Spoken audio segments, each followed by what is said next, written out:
My neighbor's furious at me about a video I made. A few days ago, I made a video.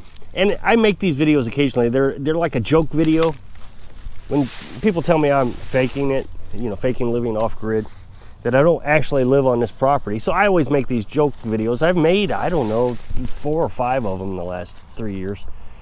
And I start out with being over on the church property down the ways. And I always call it my mansion. And then I come over here and I walk out of the woods like I just walked away from my airstrip. And about halfway through the video, I reveal that I'm joking, and I talk about how people think that I make fake videos. So I always say in the video title, I'm a liar, I make billions of dollars, I'm almost as rich as Elon Musk. It's kind of funny. A lot of people won't watch the whole video. They'll watch 2 or 3 minutes of it and then actually believe that I'm lying, that I actually have billions of dollars off making YouTube videos, and I live in a church building, and that I go and I pick up chickens from somebody and I bring them over here and I fly my jet over here every few days and I make YouTube videos and try to trick you. People actually unsubscribe from that video. I mean, tons of people. So I don't do them very often because I don't like losing a lot of subscribers, but I do think that if you are that gullible that you think that I make billions of dollars off YouTube, maybe you should be watching these videos anyways. In that video, I talk about how little work there is to do here.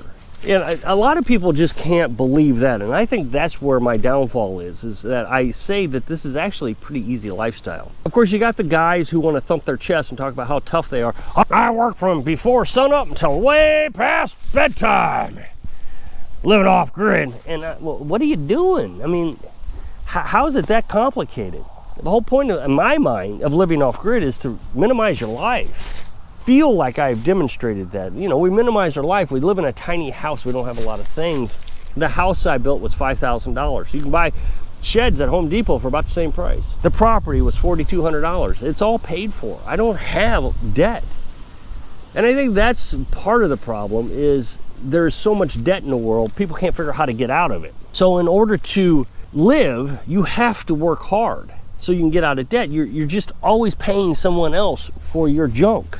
I had a lot of debt when my ex-wife left, $50,000, owed child support, and I had to give my daughter my car, which means I had to buy a new car, and that was more debt. And I got to thinking about it when I started to try working towards debt-free. What did we buy on all those credit cards? Most of it was probably lost or junked or thrown away. How many times did we buy meals on credit cards? And so you're paying interest, lots of interest, on a meal. But that's the problem, is so many people are in debt that they can't think of anything else. The year before last, I think it was, we had gotten the chickens established and we were feeling pretty good about chickens. We thought, you know what, we're gonna get some pigs. Now, primarily, we thought about getting pigs because of the YouTube channel. We thought it would help grow the YouTube channel. But I've always said, I don't want to develop my life for YouTube. I want YouTube to follow my life. I don't know if that's a good strategy. My channel doesn't grow as good as some other channels. I just watched a channel today, they got like 500,000 subscribers, and that's all they do is they're doing something else in their life, raising rabbits or raising pigs or raising horses or just constantly doing something for YouTube. And so they have a lot of subscribers. If you want rabbits, for example, you can go to their channel. But if you don't want rabbits, you want chickens, then you can go to their channel. Whereas with me, it's just chickens. So we were gonna raise pigs and decided against it. One of the reasons we decided against it was Carolyn got afraid that if one of the pigs got loose, that it'd be a big trouble and we'd be chasing it all the time. And as hard a time as we have trying to keep dogs out of our chicken coop, that was the thinking. Not that we would have had problems, but that was the thinking. So that was one reason we didn't get them. But then when we really started investigating things, we thought it really isn't that much cheaper than going to Save a Lot and buying meat. So just today we were talking about the pig thing again. Not that we were gonna get any, but why we decided to minimize our lives not getting pigs. And the thought process was, well, if we want a pig, we can go to auction, pick up a pig, and I can bring it home and butcher it. I've done that in the past, and it's not that bad. I had the whole thing done in one day. We went to auction in the morning, got the pig, brought it home, butchered it, had it all ground up into sausage. We ground the whole thing, mostly the whole thing up in sausage. Well, we were looking at it. Back then, it was $100 to buy that pig. Today it's probably about $250. I Googled it.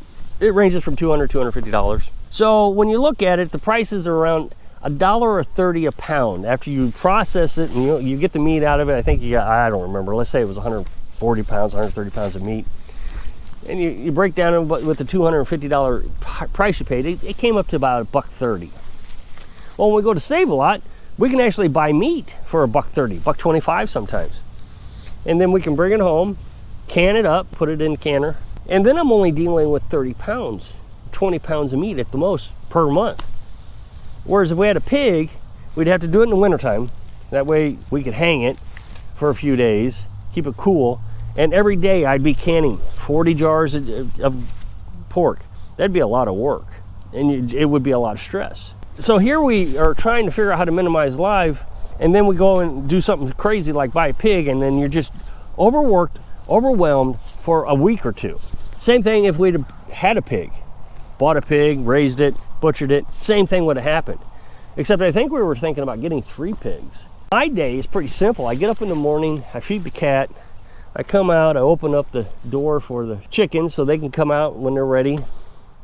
I split some wood in the afternoon, with a mallet. I don't go out there with a splitter. A little hatchet and a mallet, and I split it down to smaller sizes because we just don't need that much firewood. I've explained that before. When we split the firewood, we didn't have the wood stove yet. So we've split it too big.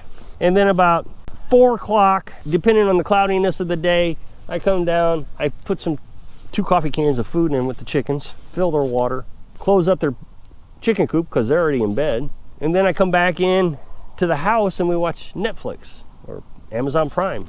It's just not a complicated life. About every 5 days I have to fill the water. When it's really cold, I mean, my goodness, I got to get water every day because the water froze, and it's only happened twice. Twice I've had to go out in the monstrously cold, negative temperatures to get water. But here's the thing is when you watch YouTube channels, you see people just constantly overworked. They're always doing something. But I think it's because they're doing it for YouTube. Just like I said, that one couple, everything is about YouTube. I see another channel. She makes a video every day and she's doing something new, something different every day. And I'm trying to advocate, live your dreams. You can do it if you minimize your lives. You get down to the bare essentials. But the thing is people can't seem to get down to the bare essentials. They got to have the newest truck. They got to have the newest house. They got to have the newest TVs. And when you have all these newest things, now you can't afford it, and now you're working nonstop. I had all that. I was working nonstop, and it made no sense to me. I worked at a sheltered workshop 15, 16 hours a day, just killing myself. I probably would be dead by now, and I've talked about this before. Don't want to rehash that whole thing. I had a rented house with 8 acres that I didn't get to do anything with. Usually I had to work Saturday, so on Sunday, I'd had to mow the 8 acres. So the whole day I was mowing. Now, don't get me wrong, I like to mow, but that's all I was doing, is working and mowing. I was so overworked that Carolyn would want to go out on property, grab some firewood, make a campfire, and just sit around the campfire at nighttime on, say, a Saturday night. The thing about it was it was so stressful and so time-consuming that I would sit at the fire and I'd start to get impatient, and anxiety would kick in, thinking that I want to go back in the house because I need to slow down time. I had to slow down time.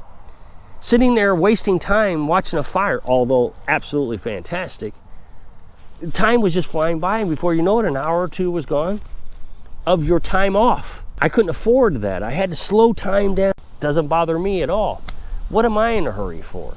Oh, 4 o'clock's rolling around. Is it cloudy? Nope. I guess I'll wait until 5 to go put the chickens away. With that means that I can't go out and spend a bunch of money. I can't go out to the fancy restaurants. I can't go out and get the fancy foods at the fancy grocery stores. Nope, we are carnivores. Not only does carnivores improve our health, now I know people are going to disagree with that, and I don't even want to hear it. I don't agree. I think carnivorous diet is saving my life. So not only am I getting healthier on it, I'm saving money. I don't have to go out and buy anything fancy. Food is addictive. Sugared food is addictive. Carbohydrates is addictive. Noodles, rice, potatoes, all that is addictive. It has sugar in it. Meat is not addictive, so you only eat the amount that you want. I'm full right now. I ate eggs this morning, and I had a couple slices of cheese, and I'm full. And I'll be full until it's supper time. So Carolyn and I can go and spend $200 a month on food. That's it.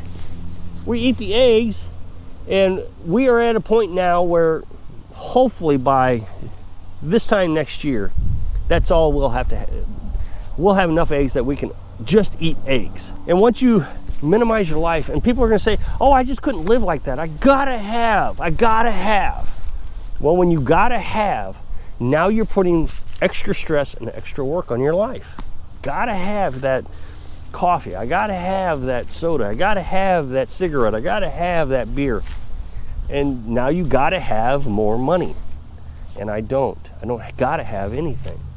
I gotta have $200 so we can go out and buy food once a month, which we're shaving off every month. I gotta have enough to pay insurance on the truck, which is paid for. You know, if I didn't have the truck, I probably wouldn't have to do any work. I wouldn't have to make any money. Gotta pay taxes on the property. That's $43 a year. That's no big deal. You know, really, my biggest bill is federal income tax. I've talked about that before. It's huge compared to what I make. It just seems like, man, all my money, I write these checks out to federal income tax. Now, to you, you're gonna say, well, that's not a lot. If I were to tell you how much it was, I spend more than that on my house payment. Yeah, you spend more than that on your house payment, but I don't. I write 2 checks every 3 months for taxes. Everything else, nothing. I don't have anything. And that's the way it needs to be. So the other day I made that joke video, and I'll put a link to that video up next box at the end of this video. The lady who sold us the chickens called us up and said, hey, I saw your video. She said, I'm absolutely furious with you, telling everybody there's no work involved with our life. I work from sun up to sundown every day, feeding the animals, taking care of the animals, selling the animals. And she just listed everything she had to do all day long. And I said, but you have children, you have a big house, you have lots of property, I'm sure you have debt. I made assumptions. So you have to work. You have to work. I don't have anything that I need to pay for because I got everything I want. I got everything I need and I got everything I want. My suggestion is try to find what your priorities is in life. Is your priority to live off grid? If you really want to just minimize your life, then get rid of the junk. There is nothing you need. Food, water, shelter, a little self-defense. So if you'll click this up next box, take that funny video I made, but don't unsubscribe, it's fake. So if I can inspire you to prioritize your dreams. Thanks for watching.